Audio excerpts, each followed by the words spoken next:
Hola, hoy vamos a hablar del progresismo, un tema álgido que se encuentra en el ojo del huracán, en el centro de todos los debates, tanto en el ámbito sociológico, político como también judicial.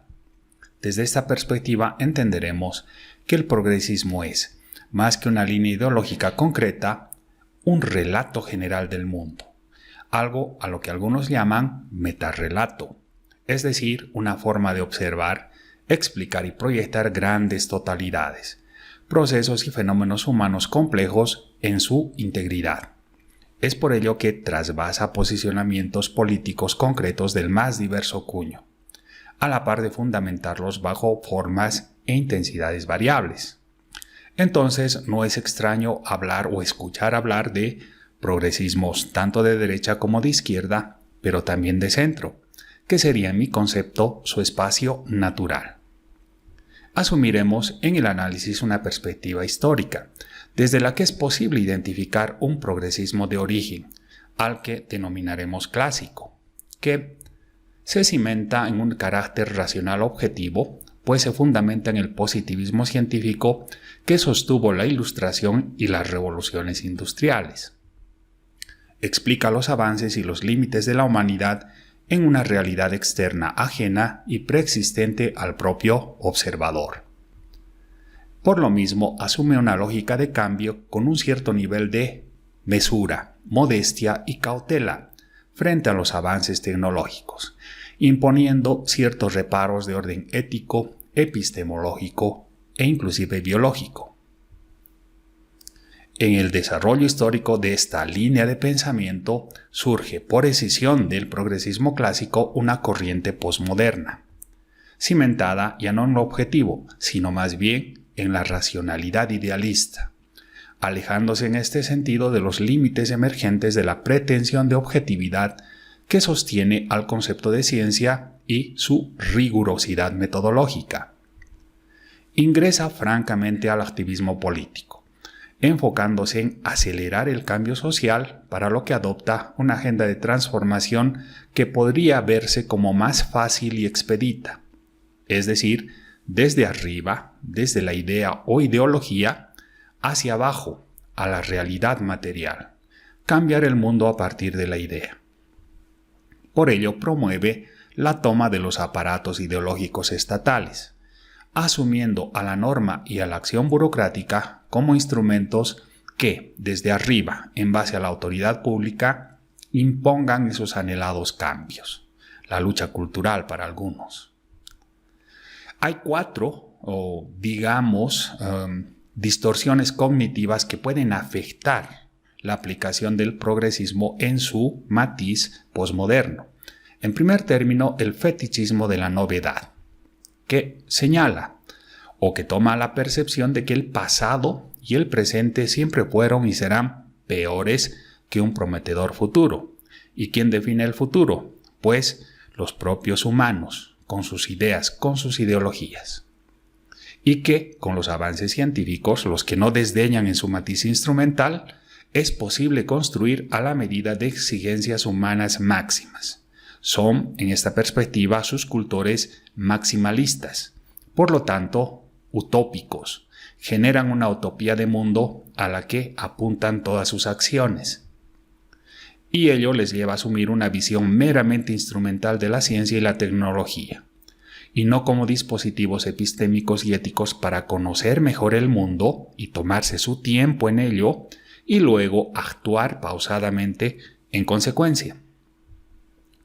El segundo sesgo, el humanismo antropocéntrico, que asume como positivo evidentemente el elevado grado de dominio técnico obtenido por el hombre sobre la naturaleza, pero desdeña paradójicamente los límites impuestos por la realidad y que emergen de esa visión objetiva del mundo y sus posibilidades de cambio, esa visión científica. Ingresa por ello en ciertas distorsiones cognitivas en muchos planos, pero el más llamativo es el que se vincula a la condición humana y sus posibilidades como parte del sistema, situando al hombre o al humano, mejor hombre o mujer, en el centro del universo.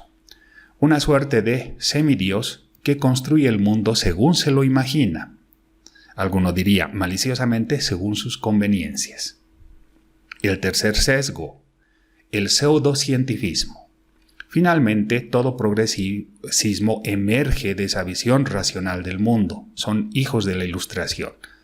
Pero en su versión extrema, en algún momento colisiona frente a la imposibilidad lógica de engarzar, de vincular ideas, ideologías, dogmas, emociones y prejuicios con una visión de mundo propiamente científica, cimentada en la experiencia. Es por ello que se opta por la construcción de discursos a los que yo llamaría barrocos, intencionalmente nebulosos y rebuscados, sobreinterpretando o descontextualizando datos en algunos casos y abusando del uso del lenguaje, para procurarse de esta manera un aura de erudición que en todo caso es aparente y que artificiosamente los aleje de los misticismos y excesivas moralidades en los que suelen fácilmente caer. Finalmente, como complemento, estructura en este escenario tribus académicas lideradas por gurús, caudillos, iluminados e incluso charlatanes mediáticamente construidos hasta ubicarlos incluso en las posiciones más elevadas en instituciones académicas de prestigio, movilizando la llamada lucha cultural. El cuarto sesgo, la contradicción omnipresente. ¿Qué instaura el miedo? A fin de distraer a la razón, empleándolo como aglutinante de posturas irreconciliables. Las tribus antes referidas, esas tribus académicas, optan, al no encontrar canales comunicativos abiertos, expeditos, por la destrucción del contrario. Todo a fin de mantener a raya a los malos, y por ello es que asumen como necesaria la dominación de los aparatos represivos estatales, sin ningún límite, para buscar esta finalidad, lo que por supuesto incluye a los jueces. Incluso estos pueden resultar más eficientes en esta tarea. ¿Cómo todo esto aplica al ámbito jurídico, al ámbito del derecho? Pues nos preguntamos, ¿no? ¿Cómo ingresan estos elementos en el mundo del derecho? Para responder a esta pregunta tomaremos un indicador concreto: el grado de concreción o ampliación de los derechos humanos y su restricción o extensión. Como hemos dicho, es un indicador que revela el talante estatal respecto de la dignidad de la persona y sus derechos en tanto límites al ejercicio de la autoridad pública, con el aparato judicial como su guardián. En sede legislativa, ¿cómo opera? Entendemos que este es el escenario político, el espacio natural de debates abiertos donde aplican libremente las ideas y deseos, más allá de condicionamientos científicos, aunque claro, dejarlos del todo de lado tampoco parece la mejor opción. Sobre este punto nos limitamos a ello.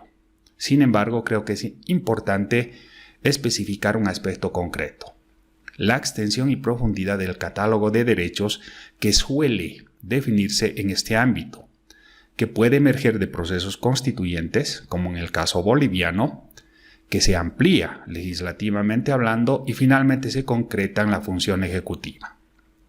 Si este es demasiado amplio, finalmente entenderíamos que un catálogo de derechos es una suerte de promesa que compromete al Estado frente al ciudadano.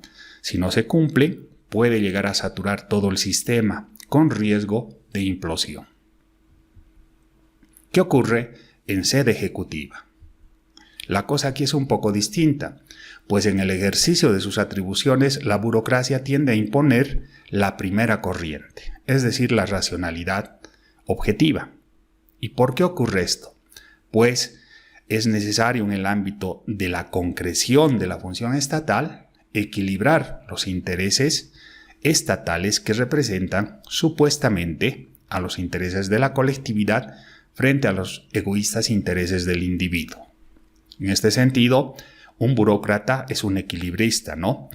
Sabe que tiene el deber de hacer cumplir los derechos, pero al mismo tiempo es consciente de las limitaciones materiales que tiene el Estado para este cometido. Esto lleva un riesgo importante, pues como se vincula al ejercicio de la potestad estatal, convierte en algunos casos y paradójicamente al protector de los derechos, es decir, al Estado, en su mayor vulnerador. ¿Qué ocurre en sede judicial, que es lo que más nos importa? Pues entendamos que este es el escenario para la generación de un tipo de normas especiales, las normas jurisprudenciales, pero además se extiende a todas las decisiones judiciales en general. Aquí el problema es complejo, incluye factores muy diversos, que van desde la ideología, intereses y razón del juez, hasta el humor con el que se despierte, ¿verdad? Sin embargo, a efectos de obtener un elemento más o menos objetivo para el análisis, nos enfocaremos en el principio de progresividad, que incluso desde su denominación se vincula a la idea de progreso, de avance, es decir, a el progresismo, que en el ámbito judicial se entenderá como un criterio de interpretación normativa que procura mantener o ampliar el alcance de los derechos y no reducirlos, salvo, claro, medie justificación suficiente. Un mandato de optimización de los mismos, por un lado, vale decir que precautela la dignidad humana y por el otro lado, limita el poder, limita el ejercicio de la autoridad pública. Ahora bien, ¿cómo esto se trasunta? A partir de los 4 elementos distorsionadores anteriormente detallados. Primero, el progresismo clásico. Habíamos dicho que este es el que se basa, digamos, en una racionalidad objetiva, con preeminencia del método científico para entender los fenómenos del mundo. Ello llevaría a una postura judicial menos activista, buscando un punto de equilibrio entre la necesaria materialización de los derechos que no niega, pero también considerando las posibilidades materiales para concretarlo. En este sentido, asumiría una postura, digamos, positiva para mantener el equilibrio entre la demanda y la posibilidad de responder a la misma. Tantos derechos como sea posible, en las condiciones reales para su materialización, podría ser la máxima de un juez prudente en este escenario.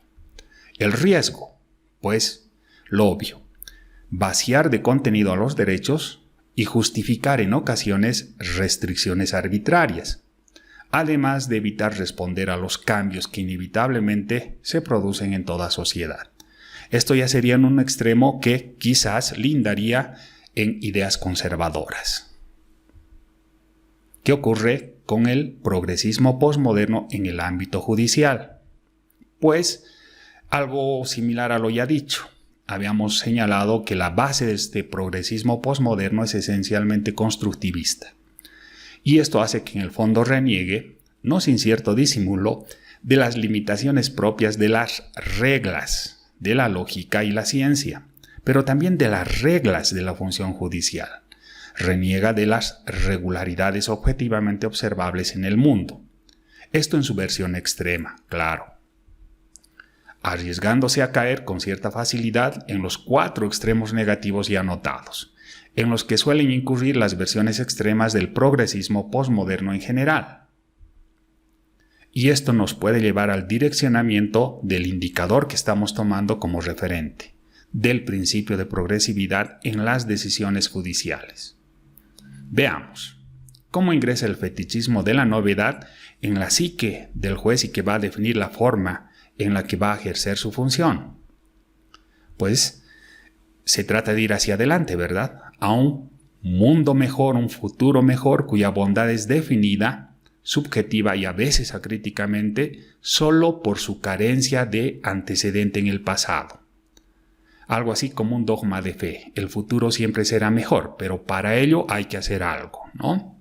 Cambiaremos el mundo a partir de esa imagen de futuro que hemos generado y bueno, tomaremos los elementos para materializarlo.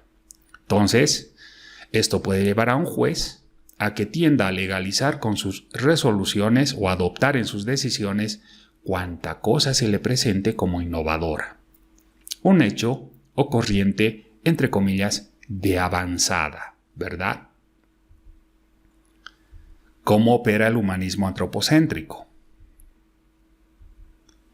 Habíamos dicho que este eleva al humano y sus ideas hacia la expresión máxima del deber ser, y este es la base de la deconstrucción de lo malo, el pasado y el presente, y la construcción de lo bueno, el futuro, postergando, o por lo menos no poniendo la suficiente atención en las condiciones materiales necesarias para su realización, lo que genera a veces resoluciones impracticables o finalmente distorsiones realmente importantes, ¿no?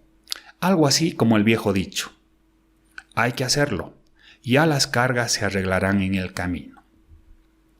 Así emerge la idea del juez Hércules. Estoy tomando la idea de Dworkin, una suerte de semidios habilitado para reconstruir el derecho vía interpretación, tomará para ello como referentes los principios y cambiar el mundo por decreto judicial, incluso por encima de los debates democráticos en el escenario político y también éticos.